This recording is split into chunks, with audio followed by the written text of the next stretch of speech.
Welcome back everyone to our Football Friday Youth Devotional. I'm Brandon Weaver. The non-conference schedule is now over. This week, the games that truly matter begin as conference schedule play kicks off. Tonight, Batesville is traveling over to Nettleton to take on the always tough Raiders in a game that could have some playoff implications attached to it, while the Southerners are staying at home to take on one of the toughest teams in the state, the Stuttgart Ricebirds. Both games begin at 7 p.m., so good luck teams, and for those of you that are going to be out on the road traveling, we're praying that you have safe travels. This week we're looking at failure. Unfortunately, whether you're an athlete or a couch potato, failure is a part of everyone's life, both on and off the field. It doesn't matter if it's an algebra test that you studied all week for and you still didn't get the grade you needed, or if you dropped a ball or missed a tackle, maybe a shot was blocked or you struck out late in the game. Whenever we fail, it hurts. And the thing about it is, if we don't watch it, then that failure can make you feel like a failure. Athletes take on a lot of pressure to perform well and win games in front of crowds.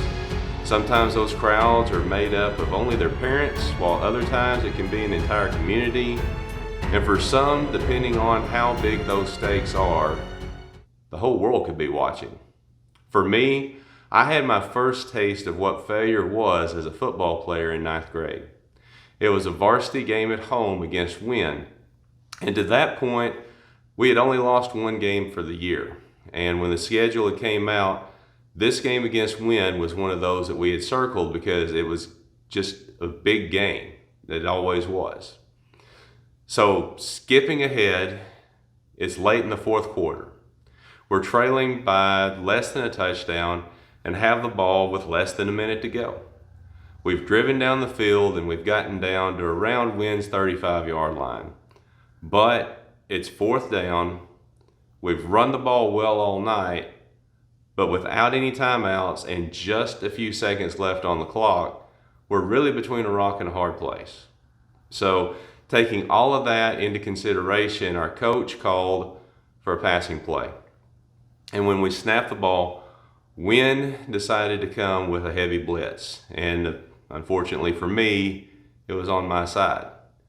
Myself and our left guard, we tried to block who we thought was our responsibility of blocking. However, there was a guy that got through and our quarterback went down. And really, for all intents and purposes, it was a ball game. As Sneed and I went back to the sidelines, Coach Stave came over to us and asked us a question, basically what happened. I didn't know because I was focusing on the guy that I thought I had. Sneed, I thought maybe he knew, but it turned out that really he didn't. He just kind of went with what Coach Stave had said. And so it was not a pleasant locker room to be in, to come down that close in that big of a game and really feel like you were the one that had let everyone down. And for me, another thing that happened that night is it was the first time that I'd really ever taken a chewing out before. You know, I thought I'd done what I was supposed to do, but it wasn't good enough. And unfortunately, that happens. And apparently it wasn't, or that was what we thought. And so, you know, in a season that had been going so well, that night was a really hard night. My pride was not just hurt, it was damaged. I didn't sleep well at all because I just kept thinking about what I could have done differently.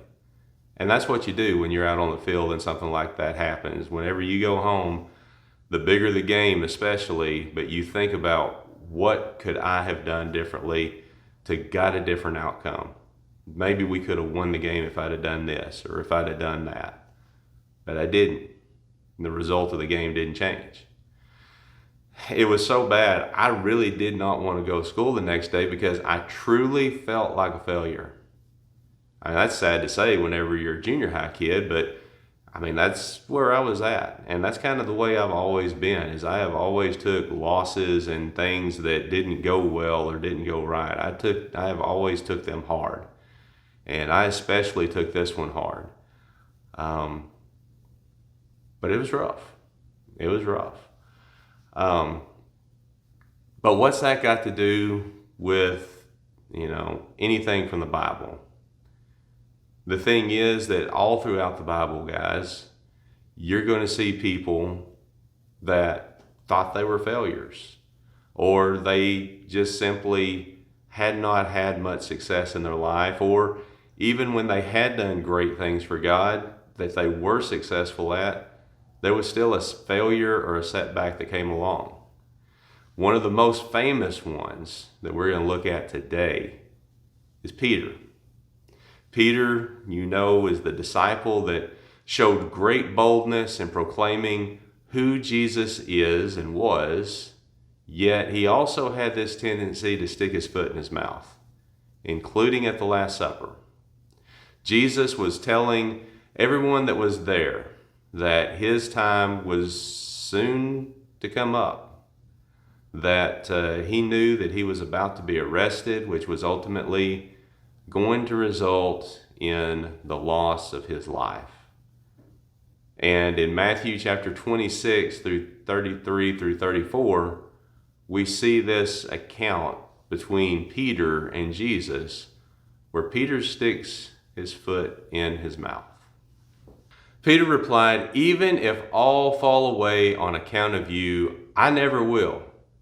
"Truly I tell you," Jesus answered, "this very night, before the rooster crows, you will disown me 3 times. Peter says here that even if everyone else, if they run away, if they walk away, but even if everyone else abandons you, Jesus, I'm still going to be there for you. I won't let them take you without a fight. And Jesus, however, he rebukes Peter. In fact, he says, "Get behind thee, Satan." That's a pretty harsh rebuke, right? But he says that, and he says that before this night is over with, you're going to deny me 3 times. Peter, your pride is getting in the way. And at this point, we know that if you read the Gospels, this is exactly what happens. We know that Jesus is arrested. The disciples, fearing for their own lives, they scatter. And we know that Peter was trying to see what was going on with Jesus. And he's watching from this courtyard. However, he keeps being harassed by people that know he's one of the disciples. They've seen him with Jesus before, yet for 3 times they keep asking him or saying, "We know that you're one of them. You're one of those Galileans. You're one of those people that's been hanging around with Jesus." And for 3 times, Peter denies that he knows Jesus. In fact, we see the final instance in Matthew 26, verses 74 and 75. "Then he began to call down curses, and he swore to them, 'I don't know the man.' Immediately, a rooster crowed. Then Peter remembered the word Jesus had spoken. 'Before the rooster crows, you will disown me 3 times.' And he went outside and wept bitterly." From there we know that Jesus was mocked, beaten mercilessly, and ultimately hung on the cross, where he would breathe his last breath and die for us for our sins. The disciples were devastated, as they truly did not know what to do, and especially Peter, as he had denied knowing Jesus at the end of Jesus' life. This was such a terrible last thing that he could have possibly have done to Jesus. And we know, however, though, this wasn't the end. It was just a step in the process that had to be completed for salvation.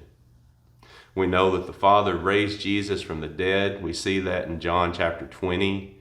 And we see where Jesus made an appearance to all of his disciples and those that had been around in his ministry, including Peter, in John chapter 21.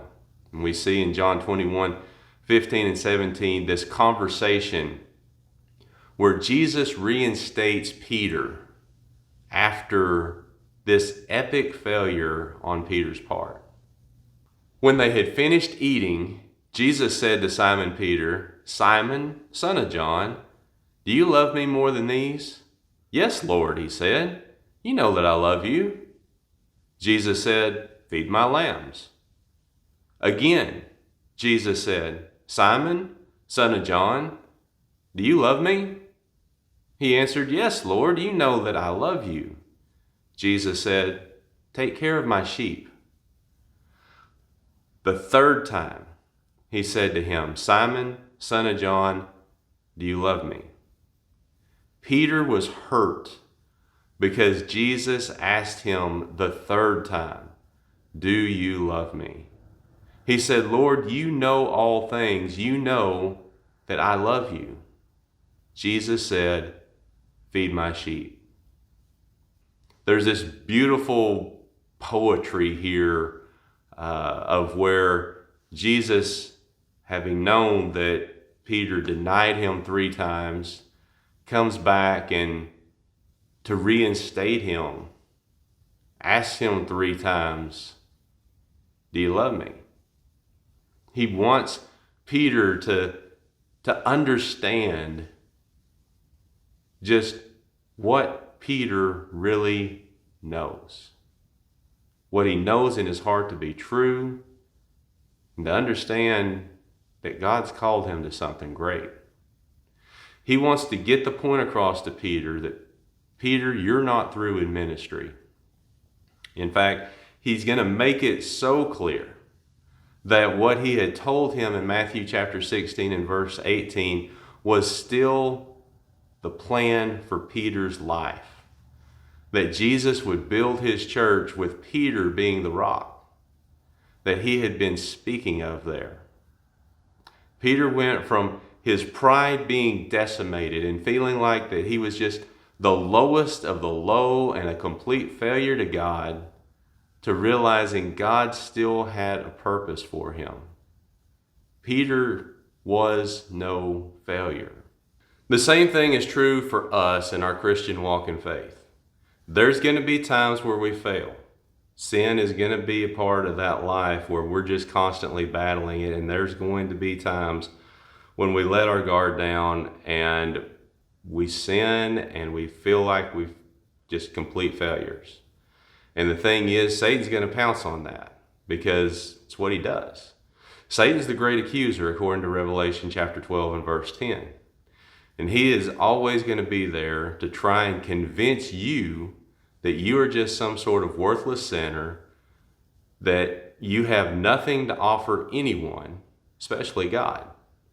However, the good news is, just like God wasn't through with Peter, he isn't through with you either.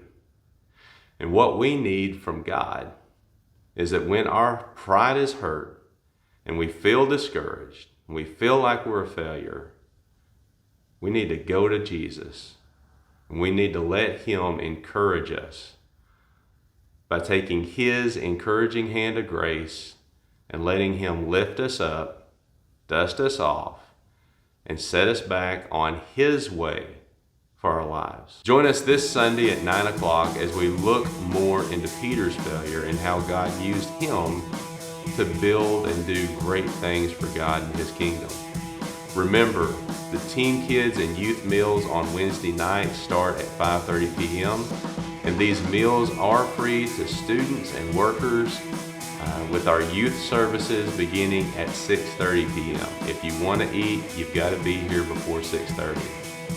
You can stay connected with what's going on with our youth or with our Teen Kids ministry or with just our church in general by following our Desha Baptist Church Facebook page or by going to our church website at deshabaptistchurch, all one word, .com. Also, you can keep up with the youth specifically by following any of our social media accounts, being Instagram, YouTube, or Snapchat, all of which you can access by searching at Desha Youth. So good luck tonight, Southerners and Pioneers. We will see every one of you guys Sunday morning at 9 a.m. hopefully. Remember, guys, how I said last week whenever we were talking about communication, I said how important it was to properly communicate?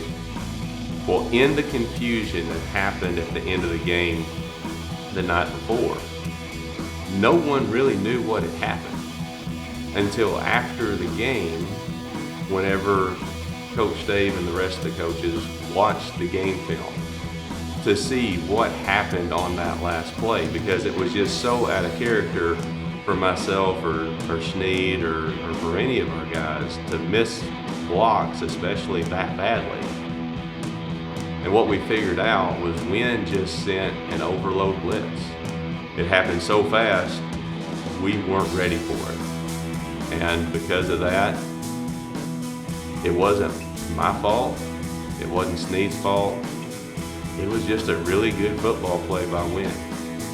Yeah, I hate to give the other team credit, but sometimes that's all you can do.